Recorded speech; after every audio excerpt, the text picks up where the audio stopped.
नमस्कार जोहार, मैं राजू और आप देख रहे हैं 24 झारखंड न्यूज। चलिए जानते हैं झारखंड की सुबह से लेकर शाम तक की तमाम बड़ी खबरों को। सीएम आवास का घेराव करने जा रहे सहायक पुलिसकर्मी पर लाठीचार्ज, कई लोग घायल। अस्थायीकरण, वेतन वृद्धि सहित 8 सूत्री मांगों कर रहे सहायक पुलिसकर्मी के सब्र का बांध टूट गया। शुक्रवार को सभी सीएम आवास घेरने पहुंचे, जहां बैरिकेडिंग तोड़कर सहायक पुलिसकर्मी आगे बढ़ गए। इस दौरान पुलिस और सहायक पुलिसकर्मियों के बीच झड़प हो गई। पुलिस के वाहन में तोड़फोड़ किया गया। इस दौरान पुलिस ने उन पर लाठीचार्ज भी किया, जिससे एक के सिर फटने की खबर है। इसको लेकर पुलिस उन पर लगातार काबू पाने का प्रयास कर रही।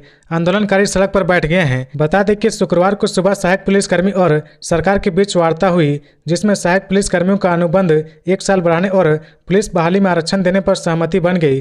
झारखंड पुलिस के एडीजी मुख्यालय आर.के. मलिक ने बताया कि सहायक पुलिसकर्मी को आश्वासन दिया गया कि 9 अगस्त से समाप्त हो रहा उनका अनुबंध 1 साल के लिए और बढ़ाया जाएगा। उनके वेतन भत्ते में 20% की बढ़ोतरी की जा रही। इसके अलावा झारखंड पुलिस में होने वाली बहाली में उन्हें आरक्षण दिया जाएगा। नीट पेपर लीक मामले में सीबीआई की बड़ी कार्रवाई। रिम्स के छात्रा को हिरासत में लेकर पूछताछ। सीबीआई ने नीट पेपर लीक मामले में बड़ी कार्रवाई की है।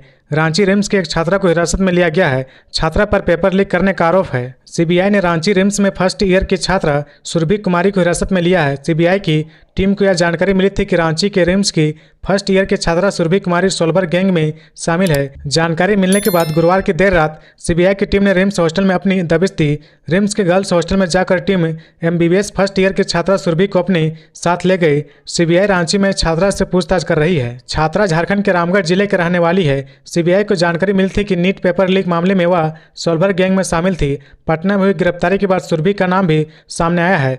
जानकारी मिल रही कि छात्रा ने सोलबर गैंग में शामिल होने की बात भी स्वीकार की है। नीट यूजी 2024 पेपर लीक मामले में झारखंड के किसी मेडिकल कॉलेज से यह पहली गिरफ्तारी है। सीबीआई इस पूरे मामले में मास्टरमाइंड संजू मुखिया तक पहुंचने की कोशिश कर रही है। इसके लिए कुछ मेडिकल छात्र और डॉक्टरों के खिलाफ कार्रवाई की तैयारी की जा रही है। इससे पहले सीबीआई टीम ने पटना एम्स के 4 विद्यार्थियों को गिरफ्तार किया है। 3 2021 बैच के विद्यार्थी बताए जाते हैं। सीबीआई को इन पर भी शक था कि परीक्षा माफियाओं ने इन लोगों से पेपर सॉल्व करवाया था। इसके बाद अभ्यर्थियों को रटने के लिए दिया गया था। इससे पहले सीबीआई ने इस मामले में नेशनल टेस्टिंग एजेंसी के ट्रक से पेपर चुराने वाले इंजीनियर को पटना से गिरफ्तार किया था। पूर्वी सिंहभूम के चाकुलिया में जंगली हाथी की मौत, जांच में जुटा वन विभाग। पूर्वी सिंहभूम जिले से एक जंगली हाथी की मौत की खबर है। घटना बहरागोड़ा प्रखंड की है। हाथी की मौत कैसे हुई, इसकी स्पष्ट जानकारी नहीं हो सकी है। वन विभाग के अधिकारी जांच कर रहे हैं। बता दें कि घाटशिला अनुमंडल स्थित चाकुलिया वन क्षेत्र में हाथियों की मौत की घटना थमने का नाम नहीं ले रही। शुक्रवार को सुबह बहरागोड़ा प्रखंड क्षेत्र के सांड्रा पंचायत में भदुआ गांव के पास एक खेत में एक जंगली हाथी की मौत हो गई। मिली जानकारी के अनुसार भदुआ गांव के पास स्थित जंगल में 10 से 12 हाथियों का झुंड गुरुवार की रात विचरण करते हुए पश्चिम बंगाल की ओर से झारखंड में प्रवेश किया था। बताया जा रहा कि इन हाथियों के बीच आपस में लड़ाई हो गई। इस लड़ाई में खेत में एक हाथनी की मौत हो गई। उसे देखने के लिए आसपास के ग्रामीणों की भीड़ सुबह से ही लगी हुई है। वहीं ग्रामीणों का कहना है कि अभी भी जंगली हाथियों का झुंड बगल के जंगल में शरण लिए हुए हैं। उधर वन विभाग की टीम ने मौके पर पहुंचकर घटना की जानकारी उच्च अधिकारियों को दे दी है। चाकुलिया वन क्षेत्र के रेंजर दिग्विजय सिंह ने बताया कि फिलहाल हाथी की मौत किन कारणों से हुई यह बताना मुश्किल है। हाथी की मौत का सही कारण पोस्टमार्टम करने के बाद ही पता चलेगा। चाकुलिया के रेंजर दिग्विजय सिंह ने वन कर्मियों को कड़ी हिदायत दी कि हाथियों के झुंड की निगरानी की जाए। झारखंड में सुस्त हुआ मानसून, 49% तक कम हुई बारिश, 2 दिन सताएगी गर्मी। झारखंड में मानसून सुस्त पड़ गया है। अब 2 दिनों तक गर्मी सताएगी। जुलाई आधा गुजर चुका है। 3-4 दिनों में सावन भी प्रवेश कर जाएगा, लेकिन अब तक झारखंड में जमकर बारिश नहीं हुई है। 1 जून से 18 जुलाई तक राज्य में 49% कम बारिश हुई है।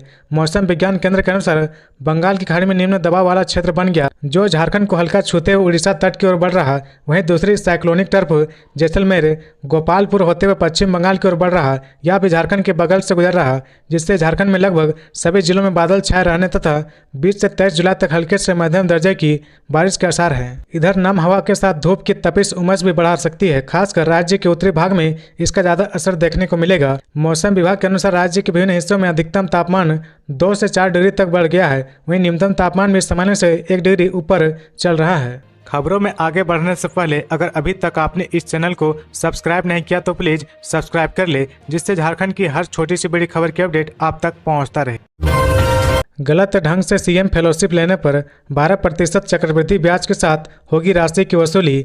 राज्य सरकार ने विश्वविद्यालय, महाविद्यालय, इंजीनियरिंग व पॉलिटेक्निक संस्थानों में अध्ययनरत विद्यार्थी के लिए CM fellowship scheme for academic excellence योजना लागू करने के लिए उच्च स्तरीय कमेटी का गठन करेगी। इस कमेटी के अध्यक्ष उच्च शिक्षा निदेशक होंगे, जबकि कमेटी में तकनीकी शिक्षा निदेशक, आदिवासी कल्याण आयुक्त, वित्त विभाग के उप सचिव, अनुसूचित जनजाति, अनुसूचित जाति, अल्पसंख्यक और पिछड़ा वर्ग कल्याण विभाग के प्रतिनिधि, उप सचिव स्तर के माध्यमिक शिक्षा निदेशक, उच्च शिक्षा निदेशक द्वारा मनोनीत प्रतिनिधि, तकनीकी शिक्षा सहायक निदेशक तथा उच्च शिक्षा उप निदेशक शामिल होंगे। योजना के लिए अनुमानित वार्षिक व्यय 183 करोड़ रुपए होगा। इस योजना के तहत आवेदक द्वारा गलत सूचना या गलत प्रमाण पत्र के आधार पर स्कॉलरशिप, फेलोशिप का लाभ लेने पर उन्हें वंचित कर दिया जाएगा। साथ ही ऐसे आवेदक से 12% चक्रवृद्धि ब्याज के साथ राशि की वसूली की जाएगी। मालूम हो कि इस योजना के तहत पीएचडी करने के साथ साथ शोध कार्य करने के लिए राज्य सरकार द्वारा 4 वर्ष के लिए फेलोशिप की राशि दी जाएगी। इसके तहत यूजीसी नेट,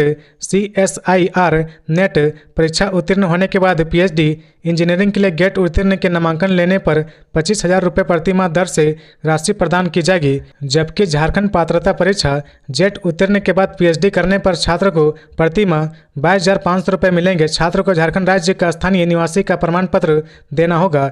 योजना का लाभ लेने वाले विद्यार्थी को सप्ताह में औसतन कम से कम 10 घंटे की सेवा research, practical, library, computer centre में आदि कार्यों में दिया जाएगा। अगर विद्यार्थी का रिसर्च वर्क विश्व के 500 शीर्ष विश्वविद्यालय में स्वीकार किया जाता है तो उन्हें एक बार विदेश जाने के लिए 2 लाख रुपए दिए जाएंगे। विद्यार्थियों को यह लाभ जीवन में एक ही बार मिलेगा। झारखंड विधानसभा का मानसून सत्र 26 जुलाई से 2 अगस्त तक होगा। पेश किया जाएगा अनुपूरक बजट। कार्मिक एवं प्रशासनिक विभाग से मिली जानकारी के मुताबिक झारखंड विधानसभा का मानसून सत्र 26 जुलाई से 2 अगस्त तक चलेगा।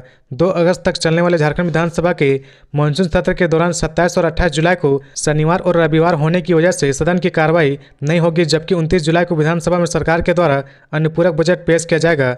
30 जुलाई को अनुपूरक बजट पर चर्चा और तत्पश्चात उससे पारित किया जाएगा। पिछले साल मानसून सत्र 28 जुलाई से 4 अगस्त तक चला था, जिसमें सरकार के द्वारा कई महत्वपूर्ण बिल को सदन के पटल पर लाया गया था।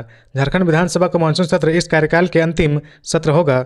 विधानसभा चुनाव से ठीक पहले बुलाए गए इस सत्र में राज्य सरकार के द्वारा कई बिल को भी लाए जाने की तैयारी की जा रही। इन सबके बीच सदन की कार्रवाई हंगामेदार होने के आसार दिख रहे हैं। राज्य में सत्ता परिवर्तन के खिलाफ विपक्ष सत्ता पक्ष पर हमला बोलने की तैयारी में है। वहीं विपक्ष के संभावित हमले को देखते हुए सत्ता पक्ष जवाब देने की तैयारी में है। विपक्ष के निशाने पर सदन के नेता और राज्य के मुख्यमंत्री हेमंत सोरेन होंगे। जाहिर तौर पर विपक्ष के सवालों का जवाब देने के लिए मुख्यमंत्री को खुद आगे आना होगा। क्योंकि आगे विधानसभा चुनाव है, इस लिहाज से हर सदस्य अपने क्षेत्र की समस्या के समाधान पर जवाब सरकार से मांगना चाहेगा। ऐसे में सरकार के लिए यह सत्र बेहद ही चुनौतीपूर्ण माना जा रहा। झारखंड में 20 जुलाई के बाद मूसलाधार बारिश होगी। इन जिलों में खूब बरसेंगे बादल।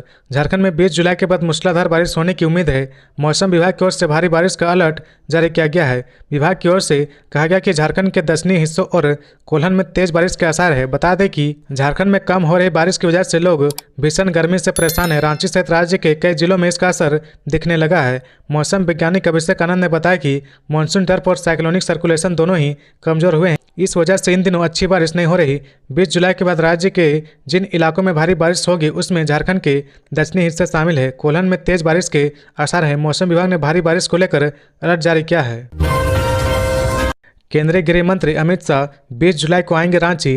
राजनीतिक दृष्टि से बेहद खास है यह दौरा। झारखंड में विधानसभा चुनाव की आहट के बीच भाजपा नेताओं की सक्रियता बढ़ गई है। प्रदेश चुनाव प्रभारी शिवराज सिंह चौहान और सह प्रभारी हेमंत बिस्वा शर्मा कार्यकर्ताओं को सक्रिय करने में जुटे हैं। जगह जगह अभिनंदन सह विजय संकल्प सभाओं का आयोजन हो रहा। इस बीच 20 जुलाई को धुरवा के जगन्नाथ मैदान में झारखंड भाजपा की विस्तारित कार्य समिति की बैठक को लेकर चर्चाओं का बाजार गर्म हो गया है, क्योंकि विस्तारित कार्य समिति को खुद भाजपा के पूर्व राष्ट्रीय अध्यक्ष केंद्रीय गृह मंत्री अमित शाह संबोधित करेंगे। अभी तक के प्लान के मुताबिक केंद्रीय गृह मंत्री अमित शाह बीएसएफ के विमान से 1:40 में रांची के बिरसा मुंडा एयरपोर्ट पर लैंड करेंगे। यहां से दोपहर 2 बजे कार्यक्रम स्थल पहुंचेंगे। कार्यक्रम स्थल पर करीब 1.25 घंटा यानी 3:15 तक रहेंगे। कार्यक्रम के समापन के बाद अमित शाह करीब 4 बजे प्रदेश भाजपा के हरमू रोड स्थित दफ्तर आएंगे और पार्टी के वरिष्ठ नेताओं से चर्चा करेंगे। यहाँ करीब 1 घंटा तक रुकने का कार्यक्रम है। इसके बाद वह बिरसा मुंडा एयरपोर्ट से करीब 7:30 बजे दिल्ली के लिए उड़ान भरेंगे। केंद्रीय गृह मंत्री के रांची आगमन को लेकर पुलिस की तरफ से विशेष तैयारी की गई है। उनके रूट लाइन पर जगह जगह पुलिस बल की तैनाती रहेगी। अभी तक के प्लान के मुताबिक केंद्रीय गृह मंत्री 20 जुलाई को रांची आने वाले हैं। धुरवा के जगन्नाथ मैदान में आगामी 20 जुलाई को बीजेपी की विस्तारित प्रदेश कार्य समिति की बैठक होनी है। इस कार्यक्रम में राज्य भर के 25,000 से अधिक भाजपा के विभिन्न स्तर के पदाधिकारी उपस्थित रहेंगे।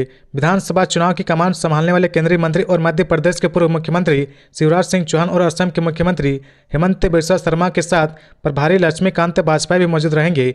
बीजेपी प्रदेश उपाध्यक्ष बाल मुकुंद शाह ने कहा कि अमित शाह का यह दौरा काफी महत्वपूर्ण है। चुनावी शंखनाद इस कार्यक्रम के जरिए होगी और निश्चित रूप से अमित शाह का संबोधन बीजेपी कार्यकर्ताओं में जोश भरने का काम करेगा।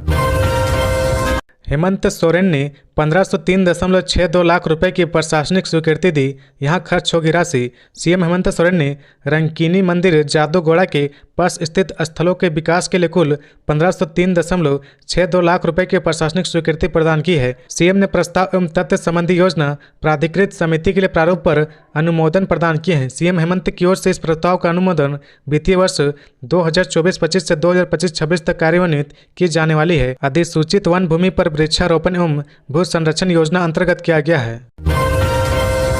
रांची के वेंडर मार्केट में दुकान लेने के बाद भी फुटपाथ नहीं छोड़ रहे दुकानदार, लगा रहा जाम। राजधानी रांची के फुटपाथ दुकानदारों को व्यवस्थित करने के लिए रांची नगर निगम ने शहर में कई जगहों पर वेंडर मार्केट का निर्माण कराया है। इसमें फुटपाथ दुकानदारों को दुकानें भी आवंटित की गई है। दुकान देते समय स्पष्ट कहा गया था कि अब वे फुटपाथ पर दुकान नहीं लगाएंगे, लेकिन फुटपाथ दुकानदार अपनी हरकत से बाज नहीं आ रहे। कई दुकानदारों ने मार्केट में मिली दुकान पर अपने परिजनों को बैठा दिया और खुद फुटपाथ पर दुकान लगा रहे। इधर फुटपाथ पर दुकानें लगाने से आए दिन लोगों को जाम का सामना करना पड़ता है। फुटपाथ दुकानदारों के पुनर्विकास को लेकर दायर जनहित याचिका पर सुनवाई के दौरान हाईकोर्ट ने सख्त टिप्पणी की थी। हाईकोर्ट ने कहा था कि जब मार्केट में इन्हें दुकानें आवंटित कर दी गई है तो फिर सड़क पर दुकानें क्यों लगा रहे, उन्हें शिफ्ट क्यों नहीं किया जा रहा। ऐसे लोगों पर प्रशासन व निगम क्या कार्रवाई कर रहा है। डिस्टिलरी पुल के समीप वर्ष 2023 में 5.17 करोड़ की लागत से सब्जी मार्केट का निर्माण किया गया। इस मार्केट में मांस व मछली बेचने वाले दुकानदारों को दुकानें आवंटित की गई। इसके बावजूद आज भी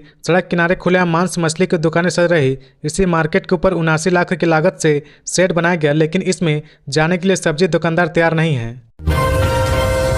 संथाल में बांग्लादेशी घुसपैठ से डेमोग्राफी चेंज, कनीय पदाधिकारियों के जवाब दाखिल करने पर हाईकोर्ट नाराज, उपायुक्तों को देना होगा शपथ पत्र। झारखंड के संथाल इलाके में बांग्लादेशी घुसपैठ से डेमोग्राफी के प्रभावित होने का मामला दिन ब दिन गहराता जा रहा। अब यह मामला राजनीतिक खींचतान के दायरे से बाहर निकलकर हाईकोर्ट तक पहुंच चुका है।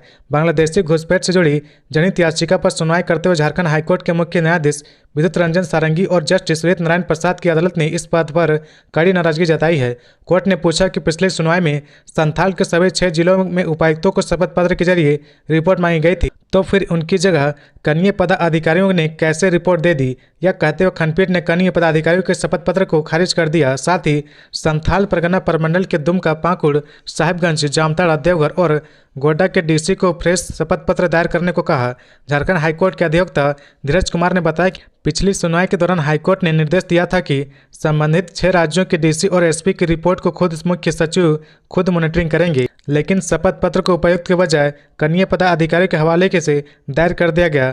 मामले की सुनवाई अगले सप्ताह होगी। बांग्लादेशी घुसपैठ के कारण डेमोग्राफी पर पड़ रहे प्रभाव का हवाला देते हुए दानियल दानिश ने जनहित याचिका दायर की थी। इस मामले में हाईकोर्ट ने राज्य सरकार पर मौखिक टिप्पणी करते हुए कहा था कि अगर बांग्लादेशी घुसपैठिए आपकी जमीन पर रहकर सुविधा का लाभ उठा रहे तो आपके उनकी पहचान कर बांग्लादेशी वापस भेजना होगा।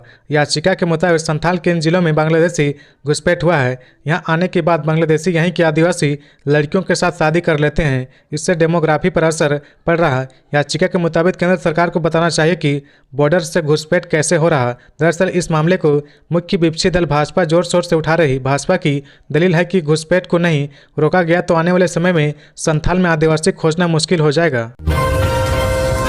रांची के मैक्लुस्कीगंज में दिनदहाड़े मुंशी की गोली मारकर हत्या, इलाके में दहशत।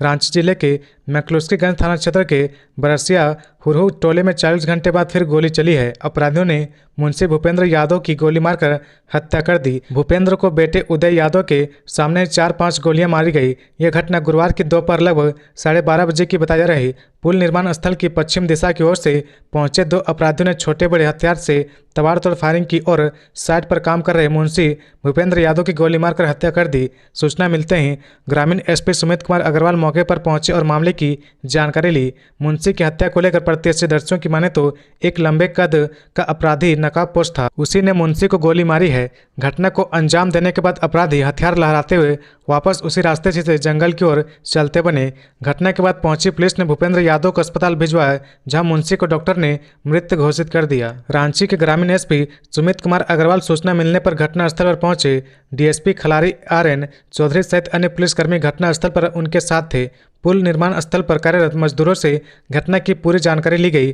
घटना को लेकर निर्देश देते हुए ग्रामीण एसपी ने खलारी डीएसपी को साइट पर काम कर रहे सभी मजदूरों का मोबाइल जब्त कर टेक्निकल सेल से मदद की निर्देश दिया है। झारखंड के सबसे बड़े सरकारी अस्पताल रिम्स की बदलेगी तस्वीर, सीएम हेमंत ने दिए दिशा निर्देश।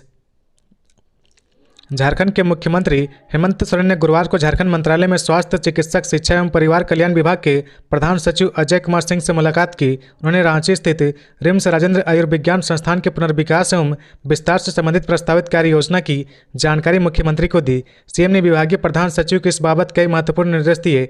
मौके पर मुख्यमंत्री के अपर मुख्य सचिव अविनाश कुमार उपस्थित थे। झारखंड के सबसे बड़े सरकारी अस्पताल रिम्स की तस्वीर बदलेगी। इसके पुनर्विकास और विस्तार से संबंधित कार्य योजना की जानकारी स्वास्थ्य विभाग ने प्रधान सचिव अजय कुमार सिंह ने सीएम हेमंत सोरेन को दी है। मुख्यमंत्री हेमंत सोरेन एवं प्रधान सचिव अजय कुमार सिंह के बीच रिम्स के नए site development and redevelopment proposal के तहत renovation of old OPD, IPD and academic block, new residence bungalows for director MS additional director and dean, new forensic medicine department building, construction of new OPD block, covered pathways, drainage, supply, boundary wall and gates, electrical works, proposed work, road development इत्यादि चर्चा हुई। CRPF team पर कोयला चोरों का हमला, कई round हवाई फायरिंग कर जान बचाकर भागे जवान। धनबाद कोयलांचल के BCCL लोधना एरिया 10 के कुजामा कोलवरी के देवप्रभा आउटसोर्सिंग में फायरिंग हुई है। यहां पर बाइक से बोरे में भरकर कोयला ले जा रहे लोगों को रोकना CRPF की टीम को महंगा पड़ गया। कोयला ले जा रहे बाइक को CRPF टीम के द्वारा रोके जाने के बाद सैकड़ों की संख्या में महिलाएं पहुंच गई। इन महिलाओं ने CRPF टीम को चारों ओर से घेर लिया। इसी बीच महिलाओं ने उन पर पत्थरबाजी शुरू कर दी। महिलाओं के बीच घिरी CRPF की टीम अपनी जान बचाने के लिए उनको कई राउंड हवाई फायरिंग करनी पड़ी। फायरिंग करने के बाद CRPF की टीम जान बचाकर भागी। इसी बीच स्थानीय थाने की पुलिस भी मौके पर पहुंच गई है। CRPF कमांडेंट भूपेंद्र सिंह ने मीडिया को बताया कि गुरुवार को डिप्टी कमांडेंट विवेक चौधरी के साथ क्षेत्र का भ्रमण कर रहे थे। माइंस के अंदर कोयला चोरी कर ले जाते देख CRPF के अधिकारी और जवान मौके से कोयला चोरों को भगाने लगे। इस दौरान बाइक से ले जा रहे 2 कोयला चोर को CRPF की टीम ने पकड़ लिया, जिसके बाद पास के बालू गद्दा से सैकड़ों की संख्या में महिला पुरुष पहुंच गए और CRPF के जवानों को चारों ओर से घेर लिया और पत्थरबाजी करने लगे। CRPF की टीम ने अपने आप को बचाने के लिए 8 राउंड हवाई फायरिंग की। इस पत्थरबाजी में 8 CRPF जवान को चोटें आई है, जिसमें से 2 जवान गंभीर रूप से घायल हुए हैं। इस घटना में कई महिलाएं भी घायल हुई है। घटना को लेकर CRPF की ओर से घनुआ D थाना में लिखित शिकायत की जा रही है। मंत्री को रेल नहीं, शब्दों की चिंता। डिब्रूगढ़ एक्सप्रेस दुर्घटना पर बोला JMM। यूपी के गोंडा में बेपटरी हुई डिब्रूगढ़ एक्सप्रेस पर अब सियासत शुरू हो गई है। झारखंड मुक्ति मोर्चा ने रेल मंत्री अश्विनी वैष्णव को जमकर खरी खोटी सुनाई है। उन्होंने उनके एक बयान पर उन पर जमकर निशाना साधा।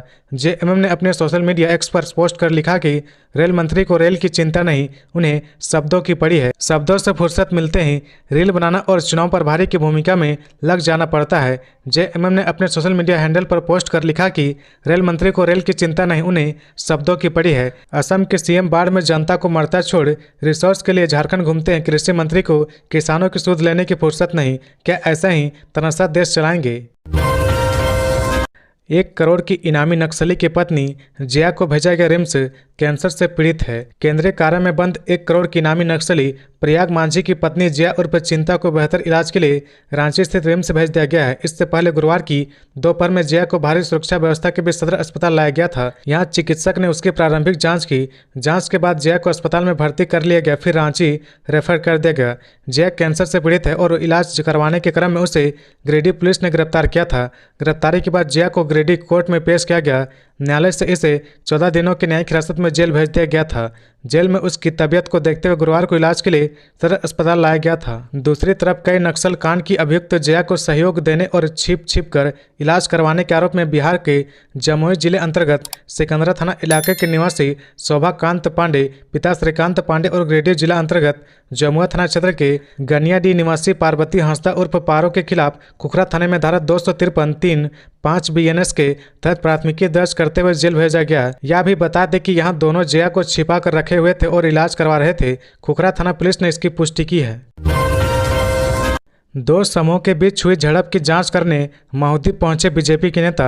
अमर बावरी ने प्रशासन से की ये मांग। हजारीबाग बड़कागांव विधानसभा के महुदी गांव में मुहर्रम के मौके पर 2 समूह के बीच हुई झड़प के बाद भारतीय जनता पार्टी का एक प्रतिनिधिमंडल मामले की जांच करने महुदी गांव पहुंचा।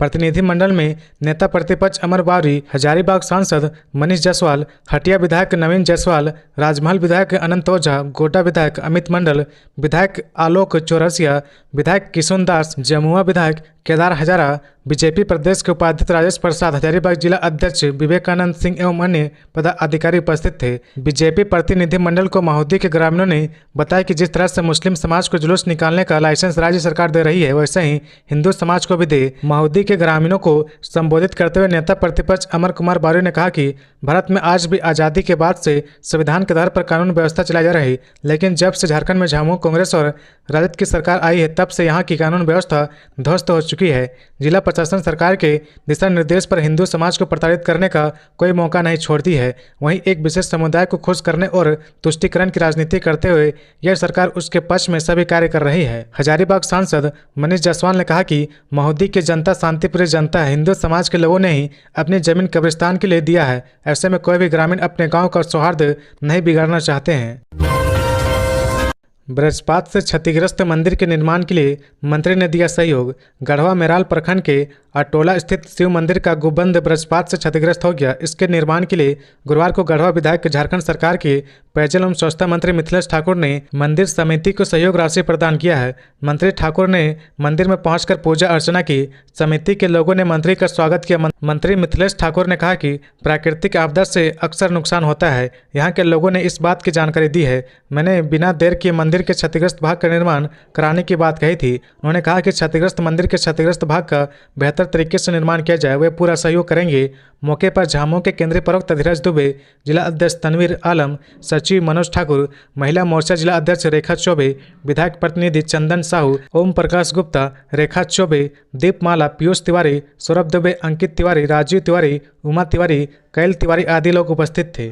तो ये थी आज की झारखंड की टॉप बड़ी खबरें। इसी तरह झारखंड की हर छोटी सी बड़ी खबर देखने के लिए आप हमारे चैनल 24 झारखंड न्यूज को सब्सक्राइब करके बेल आइकन प्रेस कर ले, जिससे झारखंड की हर छोटी सी बड़ी खबर की अपडेट आप तक पहुंचता रहे। तो आज के लिए बस इतना ही। हमें दीजिए इजाज़त, फिर मिलते हैं नेक्स्ट न्यूज में।